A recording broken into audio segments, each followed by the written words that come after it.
Well, hello, that's me again. Today is June 26th. It's Wednesday. It is a hump day. And let's not procrastinate. While many people obviously discuss Julian Assange release, which of course is a purely political action for Biden administration to gain some score with, especially kind of liberal and left-leaning youth, especially, which is good, by the way. And I would say we are in no position to judge Julian Assange for making, this plea deal, taking this plea deal, which essentially accuses him of espionage. But it's great. It's his life, and it's a great news.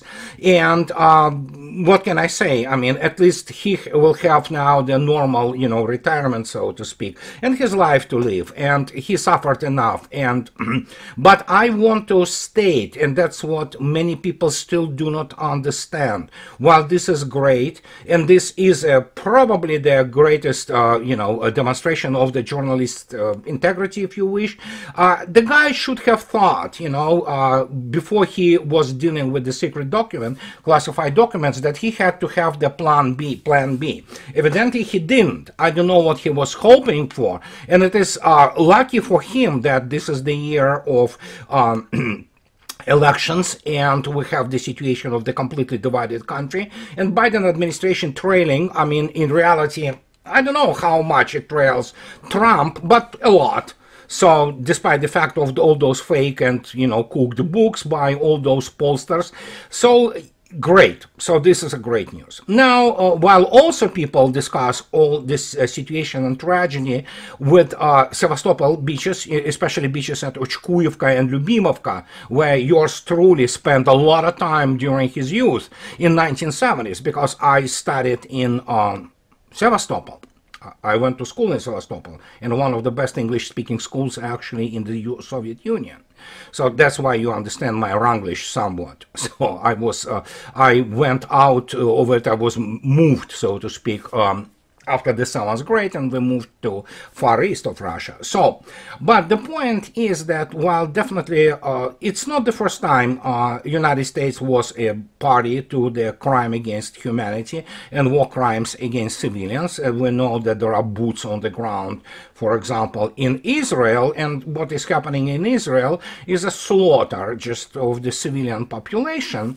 There is one difference, of course. It is one thing to doing this to Palestinians, totally another doing this to Russia. And Russia evidently had enough, in a sense that after Mr. Putin spoke about what Russia will be doing, especially during his visit in North Korea, I want to remind you, and then I will explain what I'm going to be presenting to you as the most important piece of news in the last half a year. You have to remember that after Mr. Putin said that we would, which probably Russia already did, start actually rearmament of North Korea, there are plenty of other places where Russia can help all kinds of the anti-imperialist and anti-globalist, which is a euphemism for anti-American primarily, forces to, improve their, how to put it politely, hardware capabilities, if you wish. And Houthis, out of nowhere today, say, hey, we struck for the first time, this some Israeli-bound and Israeli-owned tanker or whatever they hit all the time something there. So, and we hit it with a hypersonic weapon. I don't know. I cannot, confirm it either way. So, but you know what? Who said that this cannot happen? You know why? If you look at Venezuela, and I'm not going to be presenting the map here. You can go out there, right-click and measure distance yourself. But Bastion, their coastal-based missile complex, which accidentally shoots 3M-22 Zircon with a range of 1,500 kilometers, Venezuela may somehow suddenly get those Zircon complexes with Russian crews and the shore of Venezuela, and when you look at the shore of Venezuela and what is the range, it's basically control of the all marine traffic, including its naval traffic and naval operations in the Caribbean Sea, completely Caribbean area, essentially Caribbean, zone of theater of operations. And that's where it brings us to this situation.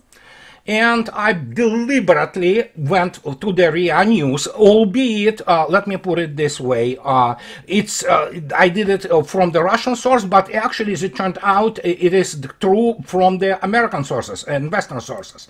Here it is. Yesterday, Pentagon chief held talks with Mr. Belousov. Mr. Belousov, of course, being Russia's defense minister. And so, as it's reported, and yeah, I'm surprised, that's pretty much the same what was reported by all kinds of the Reuters and Associated Press and things of this nature. They are actually, Ryder, the spokesperson, clarified that conversation took place at the initiative of the American side. It was the first conversation since the last year, my friends. It was half a year since the last time American and Russian military spoke, and also spoke by phone with the Russian Defense Minister Andrei Belousov.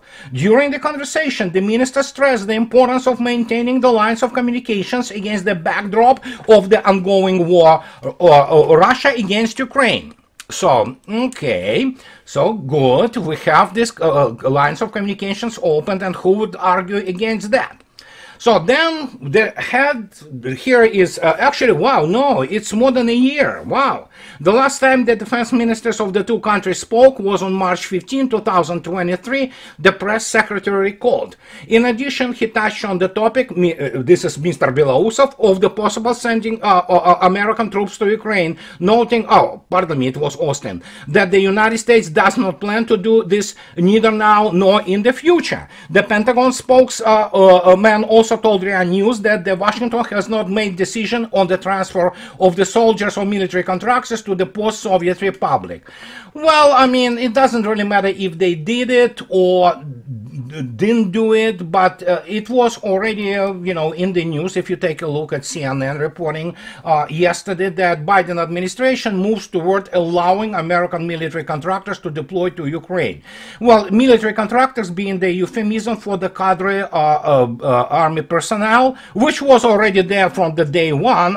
You see, they constantly recycle this news to create the impression that they do something, and they all went there under the cover, under the auspices of all those military contractor companies. So, and the Biden administration is moving toward lifting a de facto ban on American military contractors deploying to Ukraine. 4 U.S. officials familiar with the matter told CNN. Okay, sure, possible. And again, I don't know what's the big deal. They were already there, including the military, the cadre military of the U.S. Army. So, and they talk about that the change would mark another significant shift in the Biden administration's Ukraine policy. No, it will not, as the U.S. looks for ways to give Ukraine military an upper hand against Russia. We have not made any decision, and any discussion of this is premature, said one administration official. The president is absolutely firm that he will not be sending U.S. troops to Ukraine.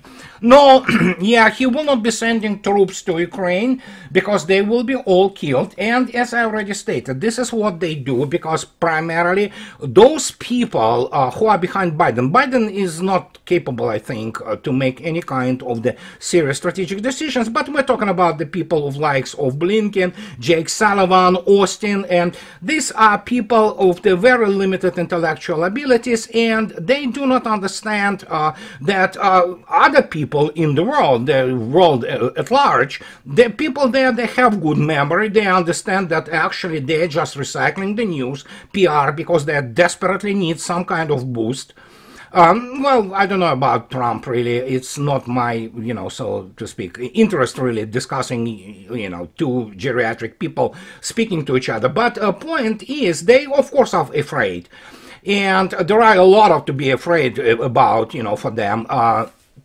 But the point is that they do not understand how force operate, and that the world at large remembers that, yeah, U.S. People are actually on the ground in Ukraine. They man all those, weapon systems from Patriots to, M270 and launches of the ATACMS missiles, which are primarily using now the cluster munitions, including against civilians. So, yeah. They need to recycle the news to show that they are doing something. But of course, there's United States is at complete limit of what it can provide to Ukraine. It doesn't matter what it provides to Ukraine. It's not going to change anything. And so that is why Austin called Mr. Belousov yesterday. On his own initiative, on his own volition. Yeah, I was mistaken. Actually, it was more than a year since Russian and American militaries communicated. And if you remember March 2023, there was a lot of drums of war, about this, counteroffensive by Ukraine. It's just amateurs, complete amateurs. They're amateurs in Pentagon, amateurs in State Department. They don't even understand what is happening. Now they want another counteroffensive. But the reality, of course, because after this huge public event, especially with the killing of children and civilian people, women primarily, and so one has to, stop for a while and say how much longer. Well, I think so the buck stops here, because the reason Austin called Mr. Belousov, apart from what has been reported and about this de-escalating and things of this nature, is the fact that they are afraid. And what they are afraid of? Well, first, they need counteroffensive prior to the elections. Secondly, as already the case with Houthis, who knows, as my good friend Alexander Rogers joked, Houthis suddenly, used the hypersonic weapon. The missile had Onyx written on it, which is in the ancient Arabic means the fury of Allah. So, make your own conclusions. There will be many things happening which are very unpleasant for the United States globally, and for which it has no means to respond. But, of course, the other thing which could happen now is that, not like some amateurs and fanboys who react on the knee-jerk reactions, in terms of like, oh yeah, let's create the, no-fly zone over the Black Sea. Yeah, you can do it. It's the point is, what's the point? I mean, they still have the space assets, and this is where it may all go. Apart from the fact that making life of all those people, of those U.S. assets outside of the United States, very uncomfortable, Russia may take an aim at the operations of the U.S. Navy in the Caribbean basin, and of course on all those bases which do exist in and around, for example, Middle East. And then suddenly people who used to have those, drones, which were kind of, cottage industry drones, they may get something much more advanced. And that means what? That you don't want to go there. I mean, I'm talking about the United States, but Russia finally getting out of the fence, and suddenly getting into the serious business of containing the United States. And it's going to be really painful. It's already painful. And that's why Austin called. Not that they really care about Russian children or women. I don't think so. There are normal people left in the top echelons of Washington. Many of them are simply genocidal maniacs. But that's why Austin called, because they do not like to feel pain, but they will feel pain, and actually it's already happening as we speak. And now when there's this talk about this another Ukrainian counteroffensive, let me demonstrate to you that people do not have understanding of basic arithmetics. Forget about algebra, forget about calculus, forget about theory of operations, forget about operational planning. Evidently those people are incapable of doing this from the get-go. It's as I already stated, I understand some people will be really offended, but United States military have been paraded as the paper tiger. They do not have even hardware to maintain any kind of presence in the serious modern 21st century war. And here is the result. So here are the latest news on the losses of the armed forces of Ukraine. Well, yeah, we have again, hey, look at this, 2,345 people killed and wounded. Wipe out the whole brigade from the battle order of battle in one day. You have 7 tanks, you have 31 armored vehicles, artillery, mortars, 31, and on and on and on.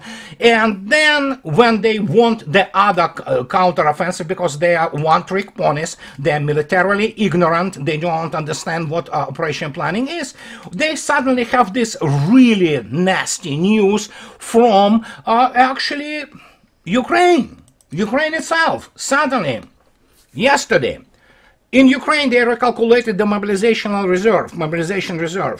The mobilization don't pay attention to some stupid mistakes. It's a machine translation because, so for you will get the idea. The mobilization human resources of Ukraine now is 1.1 million conscripts, said the speaker of the Ministry of Defense of the country, Dmitry Lazutkin, on the air of the channel TV Army.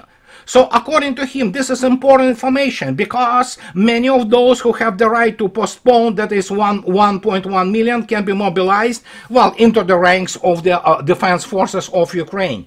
Let's do the basic calculation, okay? And Maria Zakharova today also explained to Mr., well, anybody who listens, primarily in the United States, not that they are capable of even comprehending what is being told to them. If you take a look attentively at the dynamics of the losses, even if you somehow, by some magic, some legerdemain, whatever, you mobilize this 1.1 million and move them into the position at the front, considering the average losses, killed and wounded, I would say it's killed because the Russians are extremely conservative and providing this data on the losses. We're looking at 50,000 a month. So what? 20 days? Well, 22 days. So good luck with that. And Russians are just going from strength to strength. I mean, and in terms of why Mr. Putin constantly stressed that there will be no mobilization, well, simple as that. Because there's so many volunteers. And fact is, those morons in Pentagon and State Department and White House, they don't understand that what they did to Russian civilians, it's actually infuriated Russians. And as my good friend Larry Johnson stated, he actually referred to Alexander Merkuris, my other friend from Durand guys. They say that actually Lavrov, and not Lavrov, Minister of Foreign Affairs, when Liz Tracy, the US ambassador in Moscow, have been called to Foreign Ministry of Russia, where she was presented with a number of things which were extremely unpleasant and statements, there was evidently the printout of some of the things which have been said. They have been obviously secret, something like that. We know who your people are on the ground there and we will kill them. So the Russians and Americans do not want to advertise this, but she was told that we are not in the state of peace. There is no state of peace between the United States and Russia. Russians had enough, and that, as I already stated, opens the genie. And no, not shooting down some lonely global hawk. No, United States has way more, I mean, those juicy assets, which, of course, the worst nightmare for Mr. Biden and his administration is to have to begin to get all those coffins wrapped in the Star-Spangled Banner. And this sounds horrible. I'm in no way supporting this, but what I'm saying, yeah, you think so what? These are jokes? And who are those planners? Who are those strategists? This boy Jake Sullivan? Blinken, Lloyd Austin, or whatever the hell is the Joint Chief of Staff, the chairman of the Joint Chiefs of Staff? The only thing they know how to kill civilians and, people who barely can shoot back. And then there you go. Suddenly you have this situation. So, and as the result of all that, when you look attentively at how this can all proceed, it's not good. And even this, and you can see yourself that there is a lot of things going on in, you know, politically in Ukraine. So Yuri Sodol was reportedly unpopular with his subordinates because he was sacked, and they blamed him for steep losses on the battlefield. Ukrainian leader Vladimir Zelensky has replaced the commander of his military joint forces command, Lieutenant General Yuri Sodol, amid claims that Sodol's alleged incompetence has killed more Ukrainian soldiers than any Russian general. Well, I have news. It doesn't matter who they put in. They can actually literally lift the whole command, whatever, European command of the United States Army, and put it in there, and they will still lose because they are that incompetent. Because this is a completely different type of warfare. They do not even understand how to fight it. And the only thing they know is to do what, you know, repeat same old thing over and over again, you know, thus buttressing their famous Einstein's definition of the insanity, you know, doing the same thing over and over again and expecting the different outcome. So, yeah, it doesn't matter who they put in. They can put actually the, you know, whatever, the greatest genius of strategy and operational art. The problem is, I already showed you the number, 1.1 million. This is what's left. And fact is, I'm not sure even that number is correct. And then we have, you know, so look at this. Look who's coming up. In a post to his Telegram channel early on Monday, Azov Brigade acting commander Bogdan Kartevich said that he had written a letter to Ukraine State Bureau of Investigation demanding that Sodol be investigated for incompetence. And these are people from Azov who are primarily punitive Nazi organization. They are really good at raping, killing, torturing, robbing, well, pretty much most of the skills which have been conveyed to them by the CIA and other, you know, British guys. So, but they are not good militarily. Each time they meet actually Russian army, they run like hell. And yet even these guys are now complaining, which demonstrates to you a horrendous, you know, issue with the, well, let's put it this way, cohesion of the military political top of Ukraine, which is not there anymore. And Russians continue to them. And if that hasn't been enough, and when I say that, hey, you know what, there is something happening there which is absolutely, you know, flies under the radar of people, because people constantly overwhelmed with this incessant stream of the news. Some of them, of course, you know what, even if you read, for example, RT, they need clickbaits as anybody else. They are in the same league as Washington Post. The only difference, they do kind of have the much larger share of the real news. So, but even this, look at this. It's all about clickbait and it's all about flashy headlines. And here they say, oh, Russia ready to talk to France, Kremlin. You see this headline? Well, it's not true. The headline is wrong because it omits the most important condition. Russia has never refused dialogue with France and is ready to engage in negotiations to the extent that our counterparts are ready. And, you know, Mr. Putin already stated, the president has repeatedly stated his openness to negotiations, especially constructive negotiations meant to achieve certain results. And what are those certain results and what are those conditions? As you already know, conditions are like, you know, Mr. Rybkov comes out, yeah, we're ready, you know, to talk to the clean slate. What is the clean slate? Well, understanding the realities on the ground. What are realities on the ground? Yeah, loss of 30% of Ukrainian territory at this stage. After that is a Mr. Putin, and everybody says that, yeah, the next offer, which is still valid for a little bit, the previous one, will be much worse. And Russians have forces and means to do.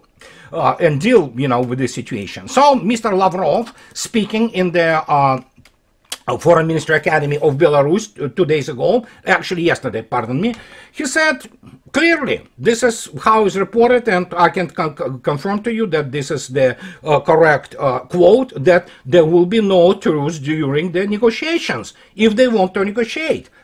He already spoke that essentially that's not negotiations. This is the reading of the conditions of Russia. And no, nobody will stop any operations. And as he correctly states, yesterday, the combined West, together with Ukraine, are not agreement capable. They lie, they cheat, they steal.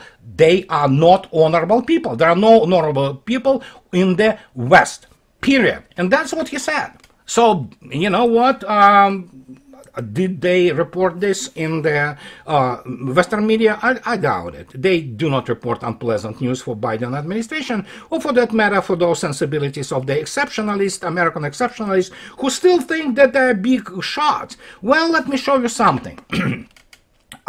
Against the background of the Houthis claiming, I don't know, don't ask me, maybe true, maybe not. So we have this situation with the hypersonics, and guess what? Congressional Research Service 2 days ago, as you can see yourself, updated hypersonic missile defense issues for Congress. They go out and explain to those people in Congress, because most of them are illiterate people, they don't understand, including many actually military who are like, you know, we have gun war heroes, like Tom Cotton. The guy is a moron, you know, and neocon, he's in the pocket of the IPAC, but he wouldn't understand this. So, and they talk about it 2 days ago. They talk about how what the hypersonic technology is, and guess what? They suddenly come up with this very rather, how to put it politely, disturbing conclusion about the anti-hypersonic defense. First, I mean, it's laughable because United States cannot defend itself even against subsonic modern missilery, but yet they already talk about anti-hypersonic defense. And so here they are, the potential questions for Congress. Is an acceleration of research on hypersonic missile defense options both necessary and technologically feasible? Does the technology maturity of hypersonic missile defense options warrant current funding levels? Well, I can tell you, no. It's not feasible, because in order for you to even have any kind of shot on anything hypersonic, let alone on something which flies Mach 10 and higher, not to speak about Mach 27, you have to have an enormously advanced air defense and anti-missile defense, which United States doesn't have, including obviously means of detection. Yeah, they talk about the, you know, and United States can do this theoretically. They can go out and place a truckload of the middle Earth orbit, middle orbit of the Earth, so-called satellites, which will try to track those hypersonic weapons. The point is, okay, you can track it, okay, you can even see them coming. If you don't have anything which can hit them, what's the point? So, yeah, you know, just maybe to give you a couple more minutes to pray, you know, to God before being obliterated. That's about it. And so they have now, and they ask also a very critical question. Does DoD have the enabling capabilities, such as adequate command and control architectures needed to execute hypersonic missile defense? Let me put it this way, absolutely not. It's not even, it doesn't exist even, doesn't even exist in the conceptual way, because they do not understand what you really need. What you really need, of course, things such as S-500, S-550, or S-300V4. Even S-400, some of the missiles are capable of tracking and shooting those missiles, but they can't. But if that hasn't been enough, now we have this news. Oh my God, this is just piles up. And this is about the Sentinel program. Now they fired this poor guy yesterday. The Air Force fires head of Sentinel Intercontinental Ballistic Missile Program. Spokesman says Colonel Charles Clagg's removal is not directly related to the program's ballooning cost. Let me tell you, so far it ballooned 37%. By the time they want to get this Sentinel, if it ever materializes, it's probably going to run 3 times over budget, but that's normal. This is where American inflation goes. It goes into including the, you know, the defense budgets, and guess what? That's why United States cannot get even a decent bang for a buck. Well, for $10 they cannot get a decent bang, and this is very serious. So now this program is 131 billion, and the removal first reported by Bloomberg comes after the troubled program breached non-McCurdy limits, which triggered the Pentagon to review the program, and recently to stop it from being canceled. Well, as I already stated, read my lips, United States lost the arms race, both in conventional and let alone nuclear terms. And I'm not talking about those nuclear charges. I will repeat it again and again and again. It's lost it in space, because Russians can annihilate, actually, even commercial, as they promised and warned number of occasions, including on the highest level, of targeting American satellites, including commercial satellites, which are used for the dual purposes. And then, of course, in terms of the delivery systems, in missiles, United States is not lagging by years. It's lagging by generations. And not just one generation, probably by now by two. And when you look at this, there was all the reasons for Mr. Austin to call Mr. Belousov, because Russians had enough. And as I already stated, some people still think that if you have many bases around the world, it somehow actually makes you powerful. It's not, as a matter of fact. Considering new technological paradigm, you are just merely sitting back, fat and prestigious target. And that's what Russians probably, and Belousov told Austin that, you know what, and Austin most likely was asking to not do it. Well, Russians will do it. So this is what I wanted to tell you today. And as always, guys, those who like what I do, please subscribe to my channel. And those who can afford, please support me on Patreon or buy me a coffee and two. I would really appreciate this. So what can I say? Have the nice rest of your week. And you know what? Just take a break once in a while from all those news. I'll talk to you later. Bye-bye.